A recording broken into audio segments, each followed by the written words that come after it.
Welcome to Moe's! If you've never tried the stacks at Moe's, it's like a roller coaster. Filled with 2 crispy tortillas, you realize something big is approaching. And that moment hits when all-natural chicken is added along with Moe's famous queso, fresh veggies, and all-natural shredded cheese. At which point, it's all folded and grilled crispy, flipping your world upside down. So hurry into Moe's Southwest Grill today for the stacks and enjoy the ride of a lifetime.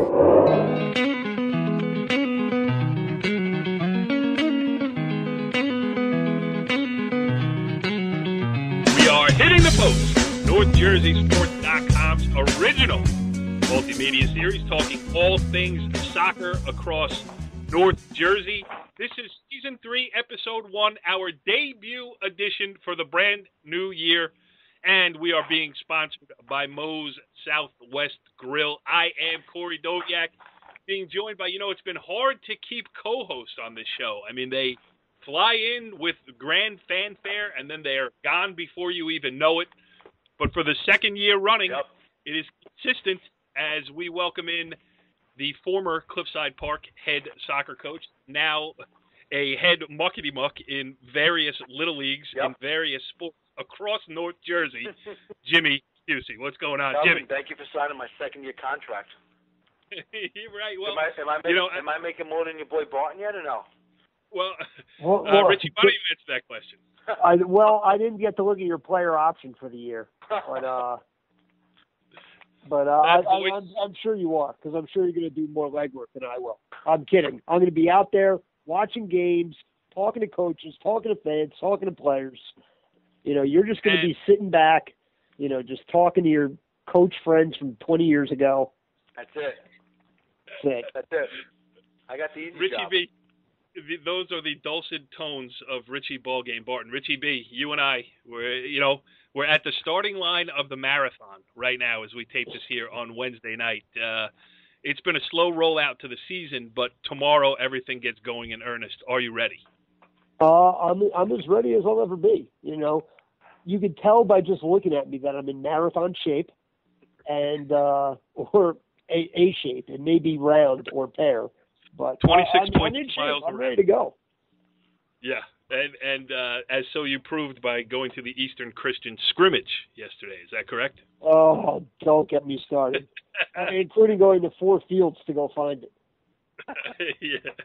Oh, the greatness of covering high school sports across North Jersey.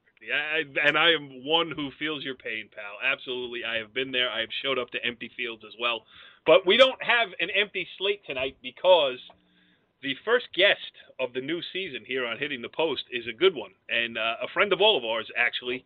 He is the former head coach at Tenafly High School, now the current head coach at Tenafly High School. After a hiatus of more than a couple of years, Bill Jaeger has reassumed the position as the head coach of the Tenafly boys soccer program. And Jimmy, it's going to be fun to talk to him tonight. Yeah, I mean, you talk just a great guy, and if you look at your top soccer coaches in the history of Bergen County, he's 1, 2, 3, 4. He's top 5. I mean, you got to put him maybe even top 3. I mean, what he's done with that Tenafly program, and now he's back. It's good to have him back on the sidelines because he gets it. He understands the purity of high school sports from both an educator, an administrator, and now a coach. So it's good to have him back. Yeah, absolutely. So we'll get into all things Tenafly soccer with Bill Jaeger momentarily. But Richie B, before we get there, you were out last Friday, the earliest that the season could start, and you saw a good girls game with Immaculate Heart Academy, the number 1 team in the nation, as voted by some poll. I mean, the national championship thing is beyond me, but say what you want. They were the best team in New Jersey last year and took one on the chin against Maria Carrillo, a team from California, who then went out on Saturday and lost to Northern Highlands. So it was the first day of the season and the first weekend of the season, but some significant results are already in. Yeah, I mean, it's nice to see, the New Jersey teams, teams in our area really battling national powerhouse teams that have been doing it for years or, in this case, decades. I mean, Maria Carrillo, as long as I can remember, has been a strong team that has been high in those national polls. And seeing them, I was impressed. I mean, because I know IHA is working in some new pieces defensively, but Brandon Silva's going to have them ready to go, ready to play to start the season. But the cohesiveness that Maria Carrillo had in the back and the speed that they had up top with the girl going to Santa Clara, Madison Gonzalez. I mean, she was fun to watch. And, that IHA, I think this is actually the best thing that could happen to IHA. Because generally they go into the season and they have teams that they beat, 6-1, 7-0, and they don't really get tested until later on in the season. This showed their weaknesses. I mean, every time they made a mistake, it ended up, going in the back of the net the wrong way. Yep. So, I mean, it just shows that as talented as a team is, there's always a lot to work on. And I think IHA, I mean, I wouldn't even say it's just a bump in the road. It's an early bump and a big bump, but, they'll get over it. And if they win county and state titles, no one will even remember that they lost. Yeah, absolutely. And I did the IHA photo shoot today. I talked to Brandon Silva a little bit, and, they had already moved on. Their real regular season opens up on Thursday. They're going to play Paramus Catholic. Listen, on the backside of it, it was impressive that Northern Highlands then beat Maria Carrillo with a second-half goals explosion. So, again, it's going to be Highlands. It's going to be IHA. And those two teams do have a regular season date scheduled in late October. So they're going to play each other if they don't meet up in the county tournament. So they very likely could see each other in the county final, but if not, we will see that game head up IHA against Northern Highlands one way or the other this season. So I'm looking forward to that. I am also looking forward to this, our first interview of the new season here on Hitting the Post. He is Bill Jaeger, the new head coach of the Tenafly boys soccer program, joining us on the Moe's Southwest Grill hotline. And I say current, and he was also former. He's also been the AD there. He's done everything. He bleeds Tenafly orange, and he joins us here on Hitting the Post. Coach, thanks for joining us, and how did this happen? Hey, listen, after I got out of, after I retired from being the athletic director there, you have to have something to do. And, my passion isn't like golf or other stuff like that, so we get back into coaching. And the job in Tenafly opened up this particular year. And, I grew up in Tenafly. I was a Tiger, my whole life. And taught at Tenafly and coached for 35 years. So it's definitely in my blood. So when the position opened up again, I applied for it. And the administration and Board of Education was kind enough to let me back in. So I'm real excited about it. This is, this is the best time of the year, preseason. Now, Jimmy, this is your former nemesis on the line here, Coach Bill Jaeger, when you were at Cliffside Park and he was at Tenafly, and it was a long-running great battles between the two of you. You've been out of the game now for going on a year and a half. I mean, does this get some juices flowing for you? Nope. Nope. Your kids are too young, Jim. Nope. But I will tell you what's cool. I've known Billy for quite some time. We've grown into coach to very good friends. You were more a mentor to me than a friend, and I mean that all sincerely. When I first started coaching, and I'm very, very public in when I say this, that I learned more from Coach Jaeger than any one person in the game of soccer. Watching him at a scrimmage game, scouting his games. What is he doing that we want to do? How can we do that? And I've learned more about soccer from Coach than any one person. And you know what the cool thing is? When he started answering your question, I mean, Coach, I can just visualize his face. It's pretty cool that we have. I say we because I still like to think of myself in the soccer community, especially in the high school level, having good people patrol the sidelines and people that really understand the game and the purity of the game, and especially at this level.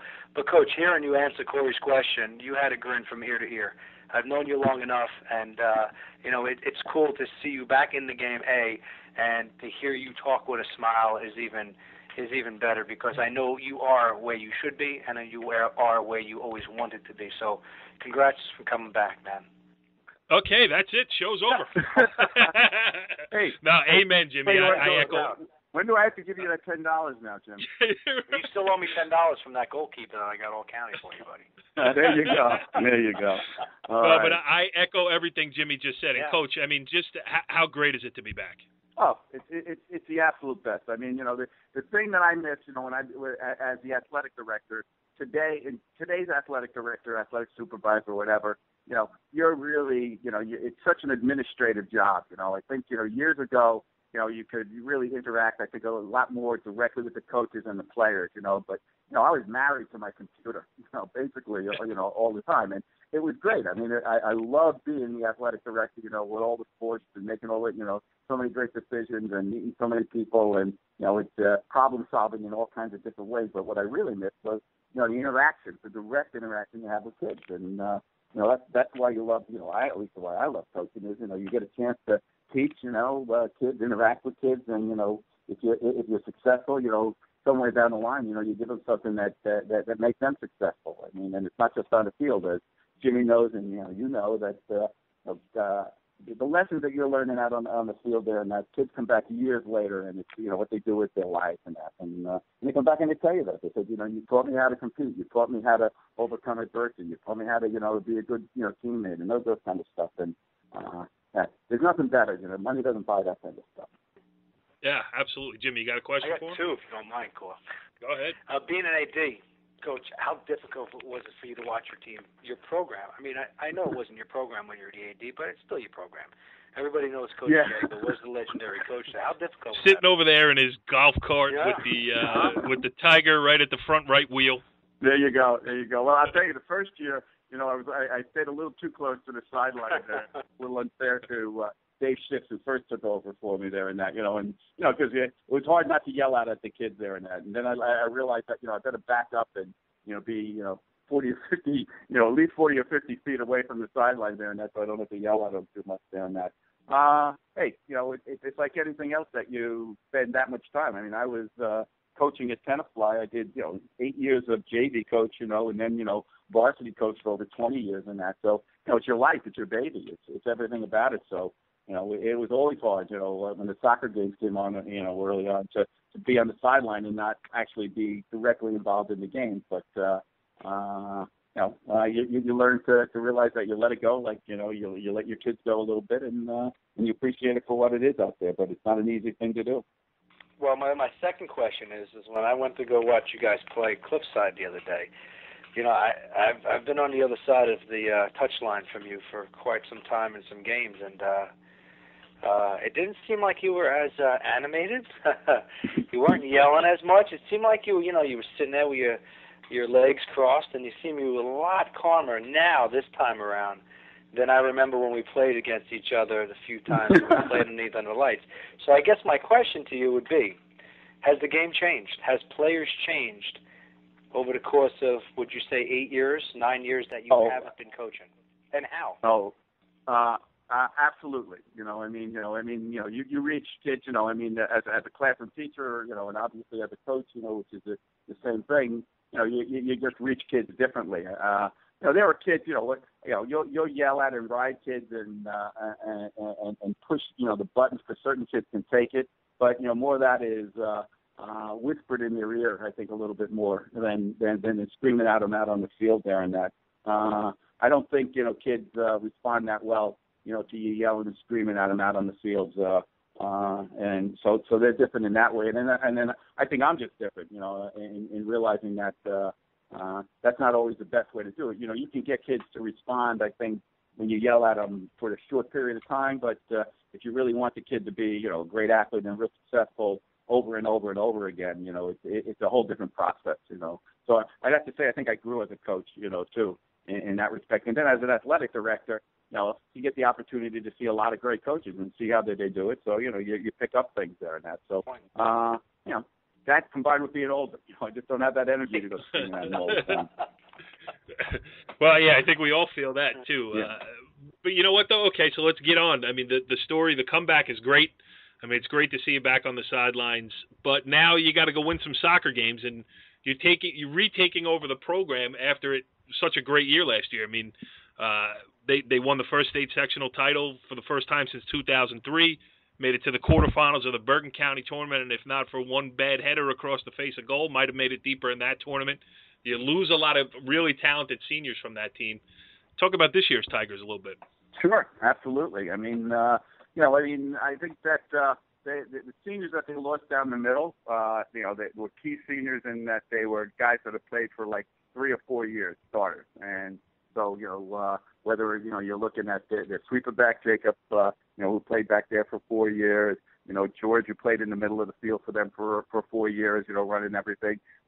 Guys like that are difficult to replace, so the players that are coming up, are a little bit different than those guys are, but they have a lot of great experience, and I think the fact that they went through that season last year, they know what it's like to be on the winning end of things, so they're hungry for that, and they're certainly returning. We're returning, 5, 6, 7 guys who were either starters or played considerably last year. And so I think that we'll have a different look to the team this year. Not quite as much as the one-on-one type of players up front, who are attackers and that. Those are the guys that graduated. But I think we're still very strong down the middle of the field. And I think you're going to see a real balanced attack for us. That team last year was, I was talking to Rich Barton, our other soccer writer here, before we came on the air, and I was, we were just talking about you coming on the show, and we mentioned Tenafly last year to me was the most fun team in Bergen County to watch because you had players that would, take on defenders, but also, great passing, well-weighted balls into the right places. And, I know the coaching staff that was there last year did a great job with it. How about from your perspective as a coach, does it change the way, in your layoff, have you come up with new ideas, new things you want to try, or are you going to lean on the experience of, what you did before? No, I think that, I think that, each year, you kind of look at it as what's my personnel look like? And what can I do with this personnel? We're not fortunate enough to be drafting players in that. After a little while, when I've been coaching for so many years, you're developing players, over the course of 2, 3, 4, 5 years, and even, so these kids are with you for a while, so they begin to understand your system, and then your system can sustain itself a little bit more. For me right now, it's like, okay, here are these kids, and we're starting to get our system and what I like to do as a coach and what I think is successful to do as a coach, and so they're learning this, and I'm asking them to do different things than the last time I coached with a group of kids that I have. Even our formations are, a little bit different. We're a little bit more, not a standard 4-4-2, type of formation in that. We've been, playing more of like a 4-2-3-1 formation. And so the responsibilities are a little bit different. And that's mainly because of the personnel that we have here. In that. So over the course of the next 2, 3, 4 years, I think, ultimately, I'll develop the kind of players, or develop the kind of system that other players are suited for, and they'll understand their roles. We're still trying to figure all that stuff out now. Jimmy, you hear that? He's in it for the long haul. I hear it. Maybe down the road we'll have to lock horns again. Hey, without a doubt. See, tell me what is better, okay? I get up. I have the day to do what I want to do. As far as I have to putz around the house, or I got to go do things, et cetera, and that. And then somewhere middle of the afternoon, I'm like, okay, time to go to practice. I get to go to practice. I get to interact with great kids. I get to do what I love to do, and I come home, and then I get to do it again the next day. I mean, you're a pretty good life to have. You're a professional soccer coach now. That's right. Hey, let me tell you, I'm looking at film now. You don't have a whole lot of time to do that when you're teaching full time. You're living the dream. You're doing exactly what I want to be doing when I'm your age. That's the dream. Hey, for me, it's exactly where I want to be. In my life absolutely. Right now. Maybe you and Paul Heenahan can start like a lunch club, because he's in a similar situation up there with the Rappel Girls program. I'm not too sure Paul and I see eye to eye on all of those types of things. Well, it'd still be fun to have a lunch. Yeah. So how about looking at you know what? I mean, this season, it's been a slow rollout here. Some people are starting, some games were canceled because of heat, of all things, craziness. Tomorrow, as we tape this on Wednesday night, tomorrow's the real opening day. Have you guys even played yet? Our game? Our first game's tomorrow. Okay, so we open up against Phoenix. You know, we had the. I think we could have opened up earlier, like either this past weekend. And again, I think if maybe I had been coaching for a year or 2 years, we would have made that choice. But I think I needed all the time just to get to know the kids as players and to all these scrimmages. Each scrimmage is unveil something a little bit different about a player or about what we're trying to do there and that. And so it's been the long preseason actually has been pretty good for us. At least good for me in the sense that I've gotten to know the kids here and there. Jimmy, this question is as much for you as it is for Coach Jaeger. We talked about it before we came on the air. A lot of new faces in new places around North Jersey coaching. And, you stepped away 2 years ago, full year and a half now. What do you make of this? It's a lot of changeover in Bergen County boys soccer. I personally think I think you're going to see more and more of that every year. I think in every sport, not only soccer but every sport. I think it's become a full-time job. It's why I stepped away from it after 15 years. People my age, when you get into teaching at an early age and you pay your dues as a sub-varsity coach, and now you become a head coach, you realize that, hey man, if you want to be competitive, you really got to make a go at it, and it's got to be 11 months out of the year. Then you have kids, you get married, you have kids, and your priorities are not the same anymore. So I think in today's generation, I think you're going to see a lot more of that, not only because of the job requirements have changed to a full-time job pretty much, but I just think a lot of things have changed. I think parents have changed. I think social media has really made things very difficult with Twitter and Facebook for coaches to try to maintain that and keep it in the locker room rather than it getting out to the mainstream. So I don't think you're going to see a lot of guys stay for the long haul anymore. You do have your handful of soccer guys like now that Coach Jaeger's back and you got Coach Niagara and Coach Baumgart. You got Drew Strohmeyer that's been there 20 years. After that, what do you have? You have, I think, Paulie Cusack, 15, 16 years. Right. Outside of that, I think it drops off drastically because I just think you have a bridge, and the more weight you pile on a bridge, it's going to snap. And I think that's what's going on with high school sports. I think there's such an emphasis on high school sports, and it's good and bad. I mean, I'm a hypocrite because I did that stuff, but I think it's bad because I think it's a full-time job for kids where kids should be a little more social and a little more academics focused on, and I think it's a lot for a coach, and I don't think you're going to see coaches stick around for the long haul anymore. So what we're seeing this year in soccer, Coach, you might agree or disagree, but I don't think you're going to see that coach in 15, 20, 30 years anymore.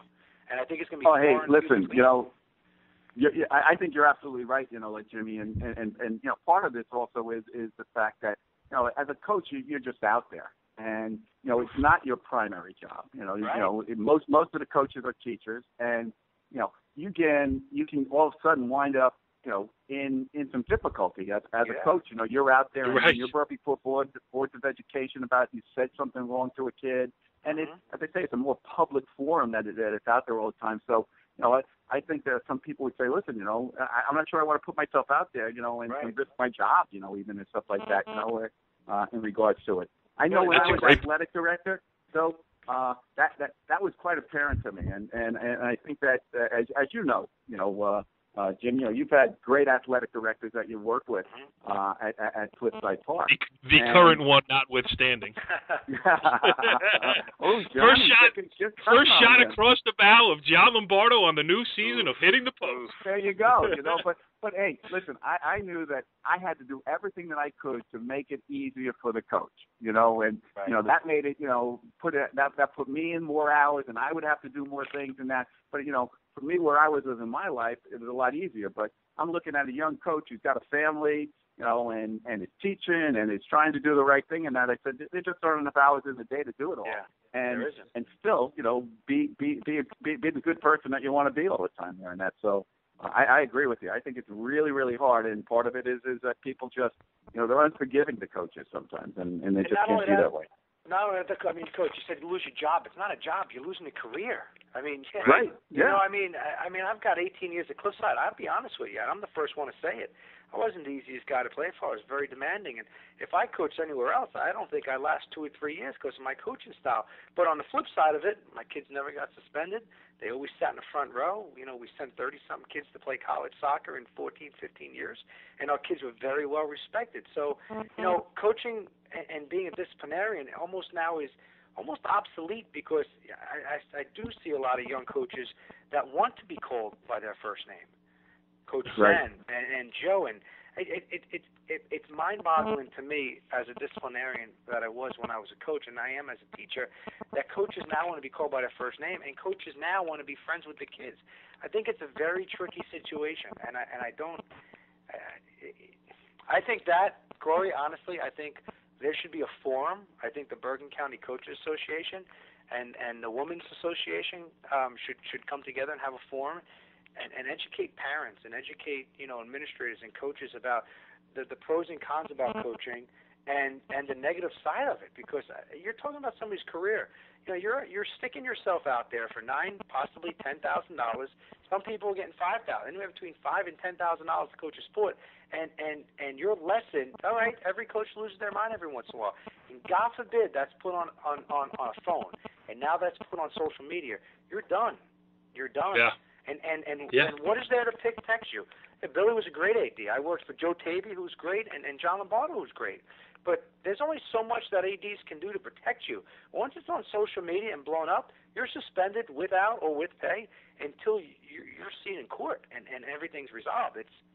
It's a different beast now, man. Hey, if you don't, you know, if you don't have the support of people in that, I mean, we've all been down the road where, you know, a kid is just, you know, dissatisfied with whether it's playing time or something like that, and you know, you can twist a lot of things that a coach says, and as I say, if you have a board of education or an administration that's not supportive of you, you know, you're going to be losing that job and possibly your career. Your career. But I will say the other thing, you know, Corey, and I think Jimmy to go with it is that I think that, you know, when I first started coaching, and you know, everybody first started coaching, you know, I think there are stages that you go through as a coach, you know, and those first couple of years are, you know, like survival years for you. You know, you're just trying to do what you can to win some friendships and to gain some trust and to survive, you know, and to get by, because you're not sure exactly what to do, you know. But by the time that, you know, like for you, you know, you put in your 5-10 years, and then you move through, and then you move to a stage in your career where, you know, you understand what's really, you know, what's important, you know, the group successes and you know, working with individual kids there and that, and I think you get a lot more confidence. But I don't think we give coaches, you know, new coaches, the opportunity to get that. And part of it is, you know, for me, I was a JV coach for 8 years, you know, when I first started. You know, most guys come out nowadays, you know, they come out of college and they want to be a head coach right away. It's not so easy because of all that other stuff, and you know, those first couple of years are tough on you. Yeah. Hey, listen, this was not my idea when we were going to have you on the show here tonight, but really, what a great line that this conversation took. I mean, yeah, the thing that I get to listen to both of you who've both been in the trenches, and Bill, you sound, I mean, everything said notwithstanding, I mean, you sound very happy to be back in the game, and we're happy. I love it. I love it. Yeah. Because you know why? And I am smiling every time I say fun. Yeah, high school sports is supposed to be fun. Yeah, that's what, you know. If there's one thing, you take everything else out of it. The kid is supposed to go out and play a sport because it's fun, and the parent is supposed to be in the stands and be happy that his or her child is healthy enough to run around in circles with his friends. And anything more than that. And if the coach isn't beating the kid up, let the coach the kid. Jesus, you know? Because you know what? The kid's going to learn life lessons from any good coach, coach being one of them. You're going to learn a little bit about soccer, but you're going to learn more about adversity, that when you push into the corner or you happen to get cancer when you're 50 years old, that you're going to fight and not give up, and you know, you're going to learn how to treat people and respect opponents and respect people. And sportsmanship too is being lost. And you know, you guys mentioned, Jimmy, when you mentioned about social media too, you know, it's funny how it works. Well, first of all, I should say that you can follow us on Twitter at NJScom. Second of all, somebody takes a video of a coach flipping out and puts it up on Twitter or something like that as a joke. They see it as funny. Hey, look at this guy, he's flipping out. But then it becomes open to interpretation. Oh, yeah. And if you don't put it in context, you don't know the guy, you don't realize that he's fighting for his kids, not against his kids. All that stuff, can be seen. You can twist anything into a negative light, and that, unfortunately, in this society, a lot of people look negative first. A lot of this changed when. All right, listen, I'm not condoning what Mike Rice did down at Rutgers, the basketball coach. Right. But when that all hit the news, I think the coaching career, hobby, however you want to word it, I think it changed drastically because now that just opened up Pandora's box and it really put a microscope under coaches. Yeah, you might lose your mind and you might do this, but you don't know what happened before that. You don't know what life lessons that coach is teaching. I'm not condoning what Coach Rice did by any stretch of the imagination, but if you don't know what that coach does for these kids, to put that coach out on a pedestal and throw stones at him is wrong until you know the whole story, Yep. Right. Hey, listen, I think, you define, there are so many great coaches that are out there, and that, and I think though, you're right, Jimmy, that the fact is though, in my mind, you just got to give coaches, the opportunity to grow, and they do. They come with passion. They come with the real reasons as to why they want to be, with the kids. They're professional educators, for the most part there and that, and as a result, you get these kids who just get great lessons out in the field that we all know you can't get in the classroom. You just don't get the same types of situations, and that kids learn from. So, I just was talking with the kids, and you remind them that every season's a journey, and there's going to be some highs and there's going to be some lows for us here and that, but we're going to make the most of every day of our journey here and that, and we're going to, hopefully, by the end of it, we're going to look back and say what a great trip it's been. Yeah, absolutely. And we'll get the best out of it there and that for everybody. And we're going to be there to watch it, Coach, because we're excited here too at NorthJerseySports.com that you're back on the stuff. Yeah, and then the soccer end of it here and that we got coming up. It's going to be a great year in soccer, I think. Yes, I'm excited for it, and I just wanted to get roll out fully tomorrow. I'm going to get out and cover a game. I'm looking forward to it. I haven't even done it yet. So all that stuff and more coming up this whole season here on Hitting the Post and on NorthJerseySports.com. But, Coach Jaeger, a pleasure to have you as our first guest of the new season here. We were trading text messages earlier today. You said, don't make me sound bad. I think we did just the opposite. You sounded great. And, I hope people listen to this and really take something out of the conversation. From a player's perspective, they get an idea of what coaches are thinking. From a parent's perspective, they get an idea of, not being a helicopter parent. Let somebody hear that. And from a coaching perspective, just for people to hear just how much into this all of the guys and ladies who coach across Bergen County are into their jobs and trying to do right by kids. So I think you made that point, and I appreciate you doing it here on Hitting the Post. All right. Wow, interesting stuff there, and I mean that with Tenafly head coach Billy Jaeger. Jimmy, a little pep in his step over there, huh? Yep, he's a grin from ear to ear, the guy. Class act. Hey, Matt, just a class act. He really is. Good for the high school game to have him back in it, that's for sure. Richie B., I noticed you were awfully quiet during that interview. What happened? Well, listen, I mean, Billy Jaeger, I love the guy, but I mean, that's your boy. I don't want to get in your way, and especially once you get going, you get a little yappy, and then you get jealous when other people jump in. It's just a disaster. It's ridiculous. I was doing a little research before he came on. I was pulling up old stories on the old NorthJerseySports.com. I did get a little weepy. Great game. Yeah. Well, the one I was reading was Tenafly Don Bosco in the Bergen County final. Don Bosco outshot him 22-1, hit the post twice, hit the crossbar, and then lost in a shootout. No, not only that, though, but the kid Pearl stood on his head that day. Yeah, Ben Pearl. And by the way, I think that was around the 16 game, I'm pretty sure. Not was the it? final. Come on. Well, whatever. Whatever the case. I am stealing the Tiger, though. I've been telling him that for years, at least 15 years, 20 years. I'm stealing the Tiger. It would be a great prank. Although, in Why the 70s, it would have been a great. Yourself? Huh? Yeah, but you should jump in the tiger suit. That's what you should do. I ain't jumping in a tiger suit. Me? I'll jump in the tiger suit. I'll run around that thing. And you'd be a lot better at it than I would. But I'm stealing this tiger that he's got. Yeah, they have a big stuffed tiger at Tenafly that they keep on the side. Oh, you're talking about that. I thought you meant like the actual tiger suit thing. Yeah, that stuffed tiger. Oh, I'm down with stealing that too. All right, let's talk a little, Jimmy, one thing, and Richie, one thing we haven't touched on is the overall outlook of Bergen County soccer, Passaic County soccer we can touch on too, but specifically Bergen County. Games haven't really started yet, so it's hard to get a read. But what you can do is say Rampo is going to be good, Northern Highlands is going to be good, sounds like Tenafly is going to be good, Bosco will be good, Bergen will be good, Ramsey will probably be good. Jimmy, do you expect the usual suspects when we get down to that round of 8 in the Bergen County tournament? I think Mawa might surprise you this year. Yeah. Okay. And here's a sleeper. They had a season opening win over Paramus, right? Yep, 1-0 win. And here's another sleeper, I think, who's got an opportunity to get that round of 8, even that round of 4, Fort Lee. Denver's doing a phenomenal job over there. I've seen him in the summer League. They're doing some dynamic stuff. He's been there 3 years now. He's found his niche, like we talked about with Coach Jaeger. He's found his niche, man. He's dug his feet in, and he's got those kids.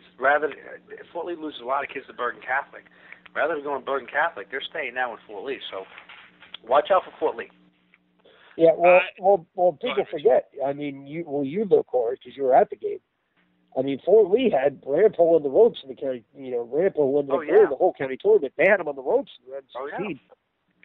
No doubt. Charlie Ortiz banged one in off a deflection, volleyed it in to give Rampo the win in that game. But Tenafly had a lot of the play in that game for sure. And I was at their play-in win too over Dwight Englewood last year too. And Jimmy, just making a note of it, Fort Lee head coach Dembo over there is a guy we got to have on this season. Absolutely. Because the return of prominence for Fort Lee soccer is a good story that we should definitely be covering too. Richie, anything we should touch on as you see it? Anybody raise your antennas here in the preseason? I mean, I don't know other than about Eastern Christian. not Eastern Christian or PCT girls. But I'm gonna dip into Passaic County a little bit. Well, first of all, I think let's not forget Hudson County too. You got a defending state champion in Harrison. You got Kearney, which is good. You got Union City, which is another team coming on has a lot of seniors. Right. If we're going to talk Bergen County, another team I'm going to throw in there, Garfield. Who? Garfield. Okay. They're always a team that is always kind of on the cusp of beating a top team. They never seem to get over the hump. One of these years it's going to happen. They're strong defensively. I think they're going to be a tough out.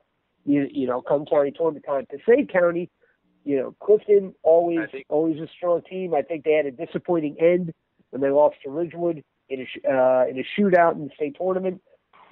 They got a lot of kids back. They'll be ready to go. But also Hawthorne Christian. They got the kid White, who's got like 1 million goals in his career. I think he's got like 95 or 96. And they got a kid, Will Woodfin, who is a real playmaker for them. So I think we got talent really across the board in North Jersey, and it's going to be a lot of fun when the county tournaments roll out. And not to knock anybody in Bergen County, Hudson County, but I think at the end of the day, at the end of the season, don't be surprised if Clifton is ranked number 1. Clifton might be the cream of the crop. And to be honest with you, I'm not certain if they're going to let up more than 4 goals whole season. I got to be honest with you. They're that strong coming out of the back, and with the dynamics of the Polish and the Spanish and Clifton with Coach Stan Limbrick up there, who's honestly probably the cream of crop in terms of coaching in North Jersey, right up there with the best of them. Don't be surprised that if they shoot for the Triple Crown this year. Speaking of Triple Crown, I'm going to throw the same thing out there, but not for Clifton, for Harrison. I think they're that good. Lost a lot, though, Richie. I know but they still got a couple of key kids coming back, and them. Losing a lot of kids doesn't seem to mean a whole lot to them. Yeah, moving up to Group 2 is the bigger issue, but you're right. They always seem to restock as opposed to kind of rebuild. Right. Yeah, it's going to be interesting to see for sure, and it is interesting also to hear your guys' sleepers. I mean, Richie B pulls out Garfield because Jimmy, you and I both know that every time he covers a Garfield game, the esteemed members of that community seem to take him out to one local watering hole after another, and he always comes Polish pierogies. Yeah, absolutely. I know my bread butter. You bring up Clifton and Stan Lembrek, who just happens to be your boss's brother-in-law. So, hey, listen, we all got to do what we got to do, but Stan Lembrek, definitely somebody we got to have on the show as the season goes on here, too. Listen, I'm excited about it. I'm looking forward to it. I am ready to get out and cover a couple games and to actually go out, talk to some coaches, talk to some players, get some sound that we can play on this show on a week-in, week-out basis, and then we'll see the guests as they come up. But it was good to get this thing off and running. My sincere thank you to Billy Jaeger for coming on and giving us 25 minutes of great high school soccer talk. I thought it was a good episode right out of the gate here, thrown together at the last minute. So, Jimmy Fucci, I will talk to you next week. Yep. And Richie Ballgame Barton, we got some work to do, brother. Sure do. Follow the leader.